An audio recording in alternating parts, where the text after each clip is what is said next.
materia, por ejemplo, los delitos informáticos han tenido incidencia en nuestra sociedad a lo largo de mucho tiempo atrás, pero actualmente, en la época de pandemia, en época de confinamiento, ¿no? Ahora ya se está tomando mucho más importancia, pero en estado de normalidad ya tenía su importancia, pero bueno, siempre pasa que tenemos que esperar un suceso para que algo rebrote respecto a cualquier tema, y el derecho no es ajeno, el derecho siempre está acorde a la sociedad. Bien, chicos, entonces comencemos con el tema al día de hoy, tal cual ustedes pueden apreciar en la pantalla. El tema que he postulado el día de hoy son los problemas aplicativos de los delitos informáticos en el Perú. Nosotros conocemos que tenemos una ley especial de delitos informáticos, que es la 30096, modificada por la 30171 en su oportunidad. Y esta ley, tenemos una primera crítica a esta ley, por ejemplo, porque la ley de delitos informáticos lo que hace es encuadrar, delimitar tipos penales. Lo que hace es tipificar conductas ilícitas. Eso es lo que hace la ley de delitos informáticos. Pero si nosotros vamos a la fuente, es decir, de dónde nace esa ley de delitos informáticos, nosotros vamos a poder ver que, por ejemplo, en el Convenio de Budapest, porque el Convenio de Budapest es el tratado internacional donde se delimita a través de la comunidad internacional de manera global los problemas cibercriminales que la sociedad en la actualidad está viviendo. Pero el Convenio de Budapest, en primer lugar, tiene un concepto, pues. El Convenio de Budapest, en primer lugar, desarrolla un concepto. Ese concepto de qué cosa es cibercrimen, o qué cosa es delitos informáticos. Y la primera crítica, por ejemplo, es que la ley de delitos informáticos que tenemos en nuestro país, que tenemos en Perú, no desarrolla qué cosa es un delito informático, si es que eso quiere darlo a conocer, si es que eso quiere dar a notar. Por ejemplo, delitos informáticos, ¿es lo mismo que cibercrimen? No. Y por ahí hay un tema muy poco tratado y que no lo menciona, que son de los delitos computacionales, y que es importantísimo señalarlo, porque los delitos computacionales, tal cual los delitos informáticos, pueden ser iguales, pero no lo son. Están juntos, pero no revueltos, ¿ok? Porque en primer lugar el cibercrimen, y ya lo ha regulado, bueno, hay que recurrir a una fuente del derecho para poder delimitarlo, para poder conceptualizarlo, para poder esbozarlo doctrinariamente, porque en nuestro país la doctrina es muy poca, la jurisprudencia es nula. Así que tenemos que recurrir a una fuente del derecho para poder delimitar qué cosa es un delito informático. Ya lo decía Müller en el año, hace, si me equivoco, hace 30 años, en Alemania. ¿Qué decía él respecto al cibercrimen? El cibercrimen es toda conducta ilícita que tiene como objeto la virtualidad, o que tiene como medio la virtualidad para cometer a conductas ilícitas. Es decir, un aparato electrónico, para ejemplificar, una laptop, puede ser como medio para realizar actos ilícitos, o también puede ser objeto de delito. Es decir, vulnerar la seguridad cibernética, vulnerar la seguridad virtual para poder acceder a datos personales, patrimoniales o extrapatrimoniales. En cambio, también puede ser utilizada como un medio para realizar actos ilícitos. El ejemplo clarísimo, ¿cuál es? La difamación. La difamación se puede cometer por computadora, se puede cometer a través de medios electrónicos, sí, pero también lo puedo cometer personalmente. Personalmente lo puedo cometer yo también a través de otro medio, a través de otra fuente que no sea electrónica, o no. Puedo recurrir a canales de televisión, puedo realizarlo a través de mi Facebook yo mismo, sin ser un erudito de la tecnología, pero también lo puedo realizar a través de canales electrónicos que se pueden reproducir de manera masiva. Entonces, ahí vemos una primera delimitación, que los delitos los cibercrímenes, los ciberdelitos, son aquellas conductas, son aquellas acciones ilícitas que tienen como medio la virtualidad, o lo tienen como fin, es decir, como objeto del delito. Y acá tenemos que nosotros delimitar algo. Tenemos que delimitar qué cosa es un delito informático y qué cosa es un delito computacional. Los delitos informáticos, como lo he señalado hace un momento, los delitos informáticos son aquellas conductas que tienen como la virtualidad, que tienen al medio electrónico como objeto del delito. Esos son los delitos informáticos. Afectan la informática de aquel aparato electrónico. En cambio, los delitos computacionales son aquellos que utilizan a la virtualidad, que utilizan al medio electrónico como un medio para cometer delitos. Y nosotros nos podemos hasta pensar, Nuestra actual regulación, la 30096 y su modificadora, la 30171, ¿tiene aquella diferenciación? ¿O al menos algún esbozo de la diferenciación aquella? No, es más, se titula Ley contra los delitos informáticos. Oye, pero los delitos informáticos no es el todo. Los delitos informáticos es la especie, es la parte. El todo son los cibercrímenes. Por ejemplo, es la primera crítica que yo le puedo hacer a la ley de delitos informáticos. El título, la denominación. La denominación debe ser ley contra la cibercriminalidad, delitos contra el cibercrimen, pero delitos informáticos no, porque delitos informáticos es la parte del cibercrimen, como ya lo acabamos de señalar. Bien, hasta ahí una primera crítica, la denominación, la delimitación de concepto, de qué cosa es un delito informático, qué cosa es un delito computacional, como ya lo hemos señalado. Para que quede claro, ejemplos, siempre para ejemplificar que quede mucho más claro de lo que ya hemos venido conversando. Los delitos informáticos, ¿qué pueden ser? Hemos escuchado acerca del phishing, hemos escuchado acerca de la clonación de tarjetas de crédito, por ejemplo, por ejemplo, alguna vulneración a datos informáticos. Han escuchado ustedes el cracker y el hacker. Ahora, ¿cuál es la diferencia entre el cracker y el hacker? Porque el hacker es aquel virus, es aquel malware, es aquel troyano que accede al aparato electrónico, vigila lo que tú tienes, mira toda tu información secreta y no te la roba, es decir, no te hace ningún cambio. Tú no te diste cuenta que accedieron a tu computador, que accedieron a tu base de datos y han tratado de observar tu información secreta, sea de cuentas, sea, por ejemplo, si eres un Estado, sean de estrategias militares, por ejemplo. Pero ¿cuál es la diferencia con un hacker, con un cracker, perdón? Porque el cracker entra, accede a la base de datos electrónica y te roba información, te menoscaba información, te suprime información, o el aparato electrónico lo deja inutilizable, es decir, desapareciste. No puedes tú acceder a tu base de datos convencional o común, como siempre lo has venido desarrollando. Ahí esa es la diferencia entre un cracker y un hacker. Es lo que tenemos que delimitar en primer lugar para nosotros poder analizar de manera correcta los delitos informáticos. Porque con leer la norma, y los invito a leer la norma, si ustedes me acompañan con su código penal, porque dentro del código penal también hay leyes especiales, y sus leyes especiales de delitos informáticos, pueden ver que lo único que hace la ley de delitos informáticos es contemplar, delimitar conductas ilícitas. Acceso a la base de datos, vulneración a la base de datos, delitos contra el patrimonio, delitos contra la indemnidad sexual, pero no desarrolla más. O sea, está bien, yo sé cuáles son las conductas, está bien, de acuerdo. Dime qué cosa es lo prohibido, pero dime, pero para fines de defensa, quizás, para fines de delimitación jurídica, para fines de desarrollo jurisprudencial, para fines de desarrollo académico, tenemos que tener una ley delimitada. Y ahí vamos a llegar. Por ejemplo, la ley solamente tiene una parte especial, es decir, solamente delimita delitos, solamente estipula qué cosa es la conducta prohibida, nada más. No dice más, ojo, y los invito a leer la norma para ver qué más pueden sacar de esta. Y como le decía, eso es la diferencia entre un delito informático y un delito computacional. Los delitos informáticos, como los ejemplos que acabo de poner, los delitos computacionales, por ejemplo, difamación cuando yo cometo a través de medio electrónico. Otro ejemplo de delito computacional,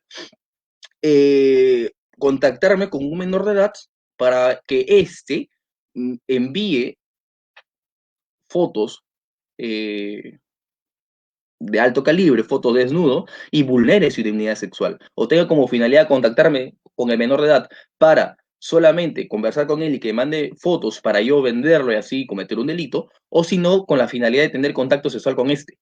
Esas son las dos modalidades contra la dignidad sexual. Pero una precisión, todo delito, toda conducta ilícita que se cometa a través de aparatos electrónicos tiene que ser sancionado como o bajo la ley de delitos informáticos. No. ¿Por qué? Porque una característica principal de los delitos informáticos es que si, aparte de utilizar el medio electrónico, puedo desarrollar la misma conducta a través de otro medio, ya no tiene la esencia, ya no tiene el único camino a la virtualidad, sino que también puedo cometerlo a través de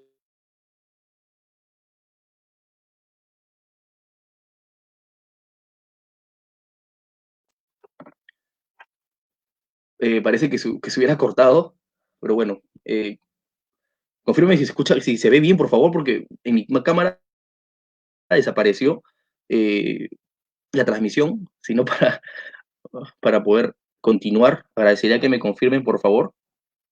Ah, bien, creo que sí se ve, creo que sí se ve. Como le decía, los delitos computacionales tienen la característica que se puede cometer los delitos no solamente por medios electrónicos, sino también que se pueden cometer cualquier otro medio. Perfecto, Estuardo, gracias. Perfecto, gracias. Tienen la característica de los delitos computacionales que se pueden cometer a través de otras vías, como por ejemplo lo que mencioné al inicio, el delito de difamación. Yo lo puedo cometer solamente por aparatos electrónicos, ¿no? ¿Verdad? Lo puedo cometer a través también de otras vías. ¿Sí o no? Entonces, ahí ya deja de ser un delito informático y se convierte en un delito computacional, porque la doctrina ha desarrollado o ha descrito, ha conceptualizado al delito computacional como el medio de evolución de delitos. La evolución en la comisión de delitos. ¿Por qué? Ustedes me dirán, ¿por qué está considerado como el medio para evolucionar delitos? Porque aquí hay una cosa que sí tenemos que tener claro dentro de política criminal. Los delitos no se crean, los delitos no nacen, los delitos evolucionan, los delitos ya están descritos ya, los bienes jurídicos ya están protegidos. Lo que evoluciona, lo que cambia es la manera de vulnerarlos. Por ejemplo, la vida se puede vulnerar con una arma blanca o punzocortante de manera simple, quitar la vida, sí, pero también hay otras maneras de quitar la vida, ¿verdad? Si eres un médico, puedes indiscretamente, indirectamente, quitar el aparato, el conducto respiratorio y le quitas la vida. Por ejemplo, si tú manejas los semáforos y ves que viene una persona que tú quieres que muera y codificas, dañas esa señal de tránsito y le pones en verde cuando en realidad debería ser rojo y el carro va a mayor velocidad y por otro lado de otro carro se chocan y fallecen, eso es un delito computacional, es un delito informático, es un delito computacional, ¿verdad? Porque se ha cometido un bien jurídico, que se ha vulnerado un bien jurídico convencional a través de un medio electrónico, a través de usar la tecnología. Entonces, ahí ya deja de ser un delito informático. No sé si me estoy dejando de entender. ¿Se dan cuenta? Los delitos informáticos solamente tienen como medio de realización la virtualidad. Y los delitos computacionales se pueden realizar tanto de manera virtual como que de manera convencional o a través de otros mecanismos. Y acá lo que les mencionaba yo, todos los delitos informáticos, todos los delitos computacionales, por ejemplo, los delitos informáticos sí o sí se van a llevar, se van a investigar bajo las prohibiciones que estipula la ley 30096, pero los delitos computacionales no siempre se van a investigar bajo esta norma, se van a investigar bajo los delitos comunes que tenemos en nuestro Código Penal, parte especial, ¿sí? Por ejemplo, la ley de delitos informáticos estipula también un delito contra el patrimonio. Y si nosotros, Código Penal, en la parte especial, delitos comunes, delitos convencionales, vamos a encontrar también delitos contra el patrimonio. ¿Cuál es la diferencia? Ustedes me dirán. Lo que les acabo de explicar, la realización del hecho ilícito. ¿Ok? Porque, por ejemplo, si una persona tiene una cuenta de banco con muchísimo dinero, supongamos un famoso, cualquier persona muy reconocida, un futbolista, por ejemplo, peruano, que tiene obviamente mucho dinero porque es la actividad que éste realiza, le da para poder contener o poder manejar grandes masas de dinero. Y una persona que se dedica a hackear, a craquear, entra a la base de datos patrimoniales de un banco. A la base patrimonial de un banco tiene que vulnerar una barrera de seguridad virtual, ¿no es así? Entonces, al momento de vulnerar esa barrera de seguridad virtual, ya accedió a la base de datos patrimonial. Hasta ahí se convierte en un hacker, porque ha accedido, ha entrado, está viendo toda la información.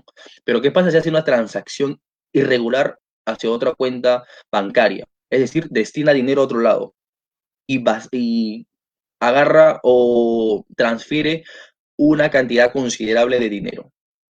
Ahí se convierte en un cracker, porque ha cometido el delito contra el patrimonio, pero a través de medios electrónicos. Pero ¿cómo lo ha cometido? ¿De manera común, es decir, de manera convencional? ¿O previo a esto ha tenido que tener conocimientos de informática, conocimientos de vulneración de base de datos? Entonces ahí estamos entrando en otro punto, por ejemplo, la calidad del autor para cometer delitos informáticos. ¿Sí? Porque los delitos informáticos se discuten en la doctrina si es que tiene que ser el sujeto activo una persona cualificada, una persona con características diferentes a las demás, o puede ser cualquier cualquier persona común y corriente como nosotros. Porque es más, hay sector de la doctrina que determina los delitos informáticos como delito de cuello blanco. ¿Por qué lo determina como delito de cuello blanco? Porque quienes realizan estas actividades tienen estudios superiores, tienen estudios distintos que hacen que accedan a esta base de datos vulnerando y puedan acceder a los datos patrimoniales o extrapatrimoniales de cualquier persona. ¿Ok? Yo sostengo algo y les propongo a ustedes y es mi postura.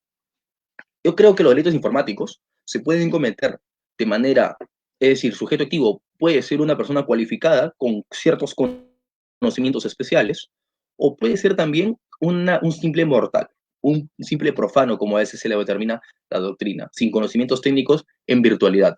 ¿Puede ser? Sí, puede ser. ¿Por qué, Arturo? Si se supone que tengo que vulnerar barreras de seguridad que tienen una clave, que tienen una codificación para poder vulnerarla. Y yo no sé eso. Perfecto, tú no sabrás, pero otra persona sí. Entonces hay que ver de qué tipo de delitos se está vulnerando, qué tipo de delitos se está cometiendo. ¿Ok? ¿Por qué? Porque para acceder a una base de datos de un banco, para romper esa barrera de seguridad, obviamente tengo que tener ciertos conocimientos, pero si quiero cometer algún delito común a través de medios electrónicos, es decir, que los medios electrónicos sean mi medio y no mi fin, no necesito tener unos conocimientos especiales, unos conocimientos especializados en la materia de informática. ¿Por qué? Porque si estoy cometiendo un delito de difamación, que es el ejemplo clarísimo que se le estoy comentando, no necesito ser un erudito de la informática. O si quiero contactarme con menores de edad, o una persona quiere contactarse con menores de edad para poder tener contacto sexual con estos, no necesita ser un erudito de la tecnología, basta con crearse un perfil falso, falta con crearse una cuenta falsa, aparentar que es real, hacerse pasar por un menor de edad también, y así ganarse la confianza de quien le está escuchando. Es por eso que a veces dicen que conversar con una computadora no sabes con quién conversas atrás de esto. Es muy peligroso para no saben un manejo de los peligros que existen en la red, en la deep web, en la red de redes, en el internet. Y es por ello que los sujetos activos de este delito pueden ser indistintamente una persona especializada o una persona no especializada. Hasta aquí, que yo les venía explicando, es un concepto amplio, es un aspecto general de los delitos informáticos, haciendo una recapitulación rápida de lo que hemos venido hablando en esta primera parte. La delimitación, en primer lugar, de la denominación de los delitos informáticos. Esta mal llamada delito informático considero que se debe llamar cibercrimen. ¿Por qué? Porque dentro del cibercrimen vamos a encontrar los delitos informáticos y vamos a encontrar los delitos computacionales. Y la ley tiene que especificar solamente delitos informáticos, porque los delitos computacionales, y si ustedes revisan su código penal en ciertos delitos comunes, van a encontrar que hay como agravante o hay como una modalidad utilizar medios electrónicos. Entonces, si ya está contemplado como un agravante o para un cierto delito convencional, ¿qué hace repetidamente en la ley de delitos informáticos? ¿Qué hace ahí? Si no es un delito informático propiamente dicho, porque ya hemos conversado que los delitos informáticos solamente son aquellos delitos que se tienen que cometer o se cometen con la virtualidad. Si hay otra manera de cometerlo, ya no se convierte, ya no es un delito informático, es un delito computacional, ¿ok? Hasta aquí un primer punto. El segundo punto que hemos conversado es respecto al sujeto activo, la característica que debe tener esto para cometer delitos. Tiene que ser una persona cualificada, tiene que ser una persona con conocimientos amateurs básicos de tecnología. Consideramos en esta postura que puede ser ambos, de acuerdo al delito que se va a cometer. No es necesario cometer o ser un erudito de la tecnología para poder cometer delitos informáticos o computacionales. Los computacionales, por ejemplo, pueden ser cometidos por cualquier persona, pero los informáticos, por excelencia, son cometidos por personas que tienen conocimientos cualificados superiores en tecnología, porque son hackers, son crackers, acceden a base de datos, vulneran base de datos, y ahí se convierte ya en un delito, porque si nosotros revisamos nuestra ley de delitos informáticos, en el artículo 2 y 3, si no me equivoco, estipula un tipo penal que es para acceder a una base de datos, es decir, el simple acceso a la base de datos ya está penalizada, es un delito de mera actividad, pero también en el siguiente artículo vamos a encontrar que es un delito de resultado, es decir, que tú tienes que vulnerar la base de datos. Ahí hace clarísima la diferencia entre un hacker y un cracker, entre un delito de mera actividad y en un delito de resultado.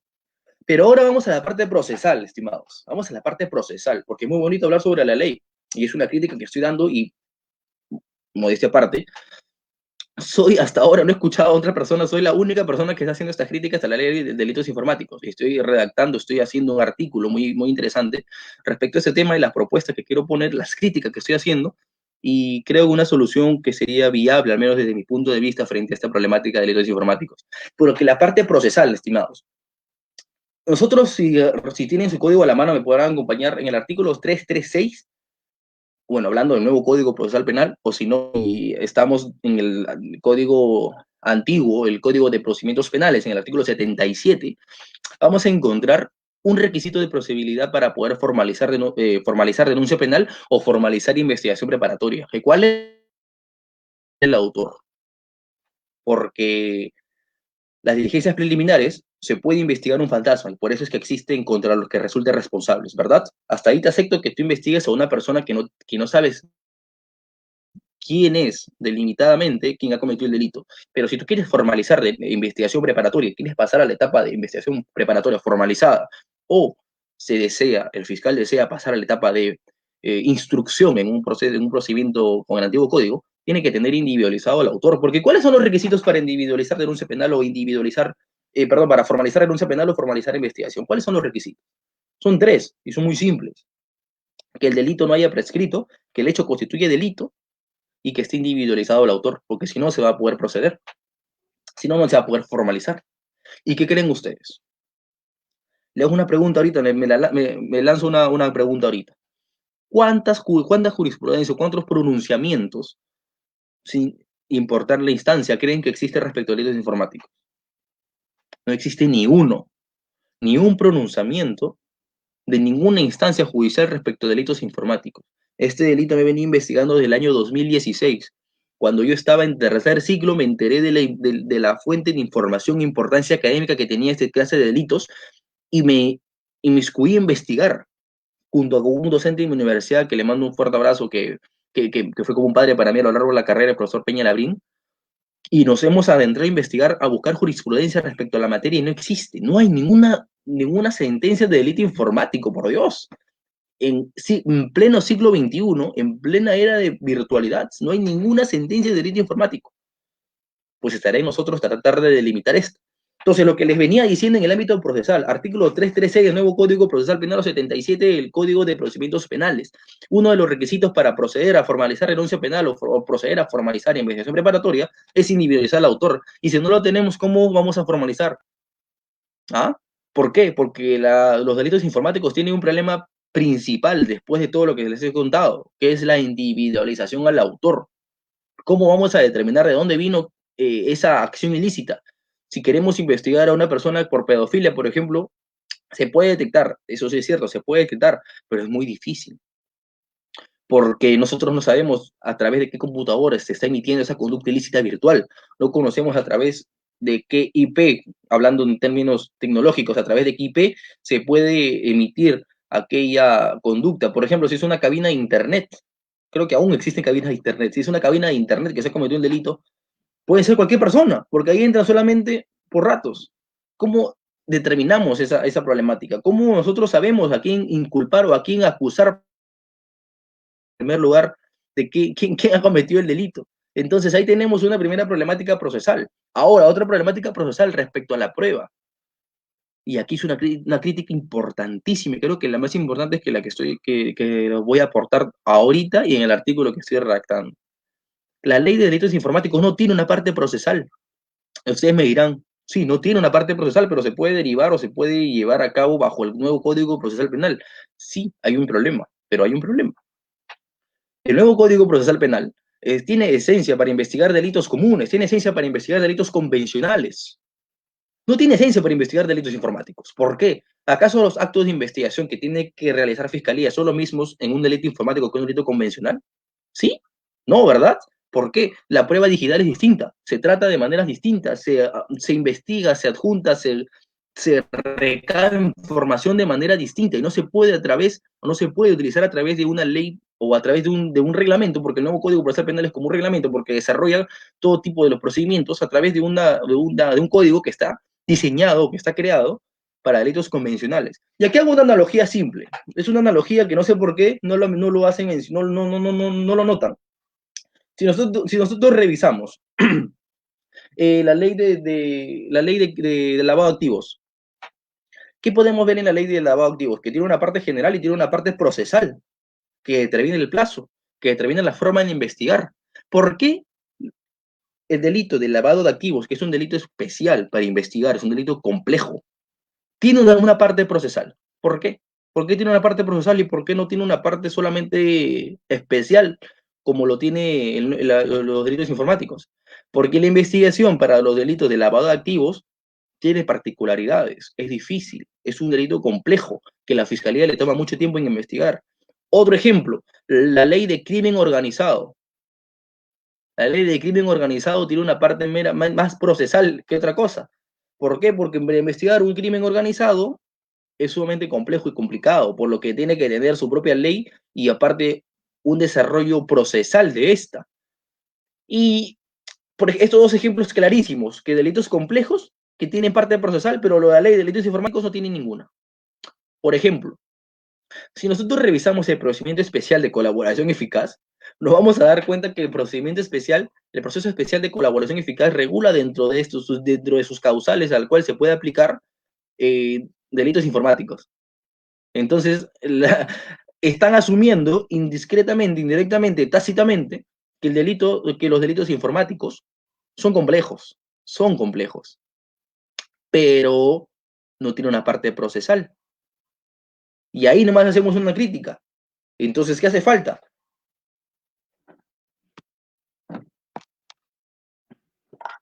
A ver, se está lajeando, creo, otra vez.